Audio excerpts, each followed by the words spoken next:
Stranger things season 1 complete रखे। भाई video थोड़ा लंबी होगी और थोड़ा मैं तेज बोलूंगा तो आखिरी तक देखना, पूरा पता चलेगा सीजन 1 के बारे में। शुरुआत हुई 1983 हॉकिंस इंडियाना में, जहाँ पर एक साइंटिस्ट जो कि होता है वो वहां से भागने की कोशिश करता है, वो भी लिफ्ट से, उसका काम वहीं पर खत्म हो जाता है। साथ में हमको देखने को मिलता है 4 दोस्त, डस्टिन, माइक, विल, लूका, जो कि एक डंजन्स एंड ड्रैगन्स गेम खेल रहे होते हैं लगभग 10 घंटों से। उसके बाद फिर उनकी माँ आती है, बुलाती है, फिर उन लोगों को घर जाना पड़ता है। वहीं से कहानी की असली शुरुआत होती है। जब विल अपने घर आने लगता है तो रास्ते में भाई साहब उसकी बाइक लाइट ब्लिंक करने लगती है और वहीं एक राक्षस आता है जिसको आगे चल के नाम डेमोगोर्गन होने वाला है, और वहीं से विल गायब हो जाता है। कैरेक्टर्स का नाम बताऊंगा जिनको याद रखना भाई साहब एंड तक। डस्टिन, विल, माइक, लूकस, ये सभी आपस में दोस्तों। उसके बाद 11 अभी बताता हूँ उसके बारे में। Nancy, Steve. नैन्सी जो कि है वो है माइक की बहन, और स्टीव एक अच्छा कैरेक्टर है। हॉपर एक इन्वेस्टिगेशन ऑफिसर है। विल मॉम जिनका नाम जॉयस है। उसके बाद जोनाथन जो कि विल का भाई है। साथ ही में एक और पैरेलल कहानी चल रही है जहाँ पर भाई साहब एल जो कि हॉकिंस लैब से भाग चुकी है, जो कि एक लड़की है छोटी सी 12 साल की। अब विल की मॉम और हॉपर ये सभी लोग मिलकर विल को ढूंढने की कोशिश कर रहे हैं। और भाई साथ ही में ये जो डस्टिन, लूकस और माइक विल के तीनों दोस्त हैं, अपना अलग से इन्वेस्टिगेशन करते हैं, अलग से अपने डिटेक्टिव बन जाते हैं। इनको कोई बिल्कुल डर और नहीं लगता। जब ये ढूंढ रहे होते हैं तो इनको मिलती है एल।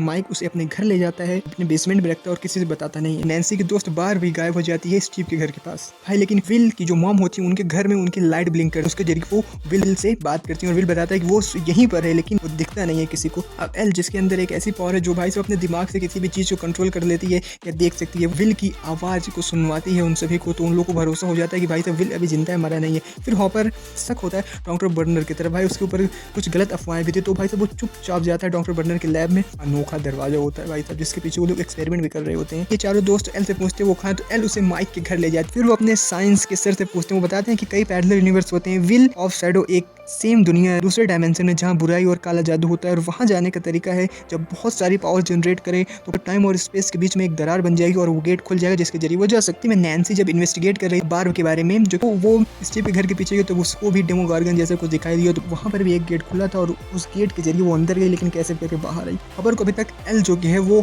विल लग रहा था क्योंकि दोनों की हाइट ऑलमोस्ट सेम थी, और ढूंढते ढूंढते एल की मॉम के पास पहुंच गया। हाँ, जो कि भाई साहब कुछ नहीं बोल सकती थी। जैसा कि हॉपर को एल के बारे में पता चल गया तो वो सभी को बता दिया, और भाई साहब एल के पीछे डॉक्टर बर्नर भी लगे हुए थे, और अब सभी को अब अपसाइड डाउन वाली कहानी पे भरोसा हो गया। तो एक डील साइन होती है, हॉपर और जॉयस वो दोनों जाएंगे अपसाइड डाउन में जिसका गेट हॉकिंस लैब में है, और इसके बदले उन लोगों को एल को उनको सौंपना पड़ेगा। टिल पर सभी लोगों ने भरोसा किया और एल अपने माइंड से गई और देखी माइक जिंदा और माइक अपसाइड डाउन में हॉकिंस लाइब्रेरी में छिपा हुआ है। अभी तक सब कुछ बढ़िया चल रहा था। बाकी लास्ट एपिसोड भाई डॉक्टर बर्नर एल को ढूंढ लेते हैं और वो एल को ले जाने की कोशिश करते हैं, लेकिन वहाँ पर एक डेमोगोर्गन भी प्रकट हो जाता है। भाई साहब उसको मारने के लिए भाई साहब एल बहुत पावर का यूज करती है और डेमोगोर्गन भी गायब होता है, एल भी गायब होती है। साथ भाई नैन्सी, जोनाथन लोग प्लान बनाए रहते हैं कि डेमोगोर्गन को मारेंगे, माइक के घर में आएंगे, तो वहीं पर स्टीव भी आ जाते हैं। फिर ये तीनों मिलकर डेमोगोर्गन को कैसे कर मारते हैं भाई साहब, मार देते हैं लेकिन। और फिर वहीं पर अपसाइड डाउन में जहाँ पर हॉपर और जॉयस गए हैं वो दोनों मिलकर माइक को वापस ले आते हैं। अब यहीं पर कहानी खत्म होने वाली होती है।